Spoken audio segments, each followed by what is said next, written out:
Bonjour à vous, chers choisis de Jésus. J'aimerais débuter cette prière qui est celle de Jésus à son Père pour l'état privilégié que nous vivons. Et nous nous associons à Jésus dans cette prière où il dit « Père, je te rends gloire pour le flot de grâce que tu déverses en ce moment sur tes choisis. Père, je te rends gloire de parachever ta création chez tes choisis. Père, je te rends gloire d'en faire des êtres d'amour unis à mon cœur et à celui de ma mère. Père, je te rends gloire pour la multitude de cœurs que tu vas rejoindre à travers eux.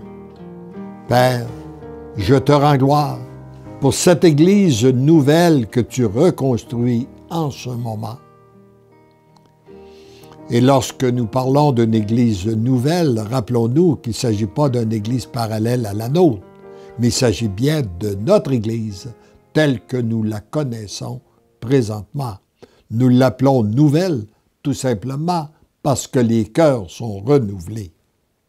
Père, je te rends gloire pour cette société nouvelle qui se reconstruit à travers tes choisis.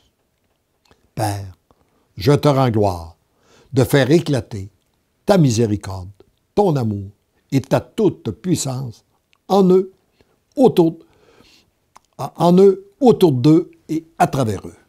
Merci, Père, pour tant d'amour, pour ce feu d'amour, feu qui brûle dans les cœurs de tes choisis en ce moment. Je te demande que ce feu d'amour se propage dans tous les cœurs. Merci, Père, d'exaucer toujours ma prière. Comble encore tes choisis de ton amour et comble d'une façon spéciale ceux et celles que porte dans son cœur la personne qui récite cette prière, ou je dirais les personnes qui m'écoutaient en ce moment. Qu'elles soient comblées, elles et les siens, de notre amour trinitaire. Amen. Et dans le message numéro 117, nous découvrons la grande miséricorde de Dieu. Une des grandes souffrances de notre humanité aujourd'hui, c'est le sentiment de culpabilité.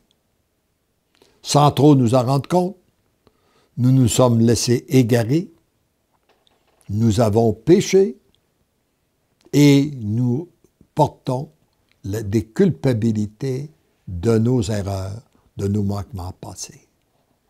Et Jésus vient nous révéler de quelle façon nous pouvons en être totalement libérés. Mon tout petit, l'amour que j'ai pour toi dépasse de beaucoup tes imperfections, tes manquements et tes erreurs.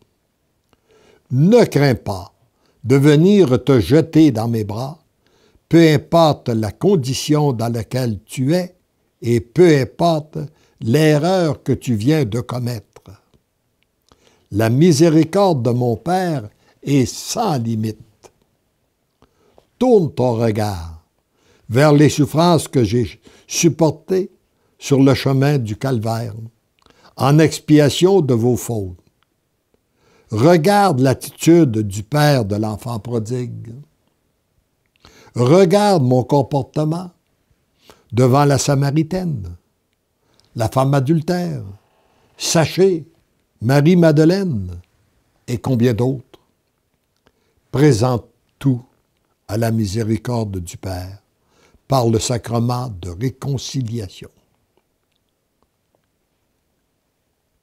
Plus tu avances dans le grand passage, plus tu entres dans la lumière et plus tes manquements te sont révélés. Voyez-vous, plus nous sommes dans la lumière, plus nous voyons les imperfections. C'est ainsi que tu entres dans la grande purification par la souffrance de ton âme devant ta faiblesse humaine.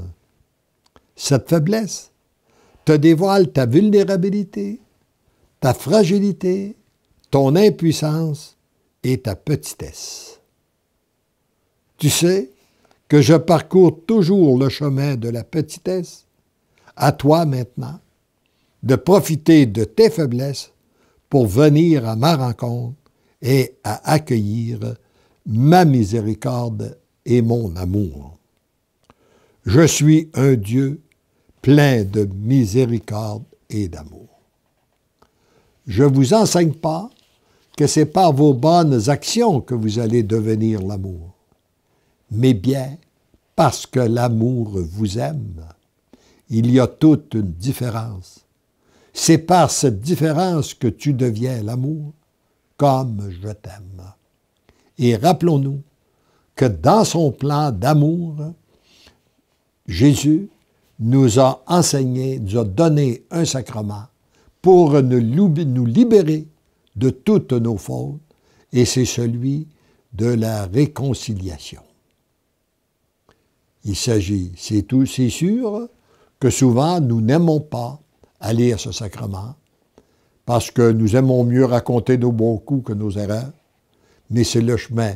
Ceci nous oblige à un geste d'humilité, et par ce geste d'humilité nous aide, et par sa grâce qu'il a donnée au sacerdoce du prêtre, par le sacrement du pardon, nous en sommes libérés. Et nous n'avons plus à porter le poids de nos erreurs, parce qu'ils sont pardonnés par Dieu.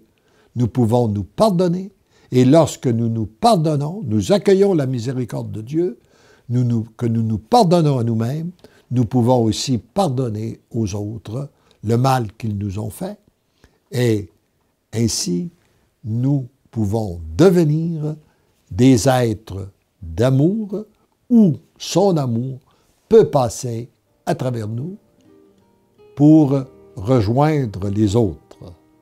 Heureux sommes-nous de découvrir la puissance de l'amour de notre Dieu.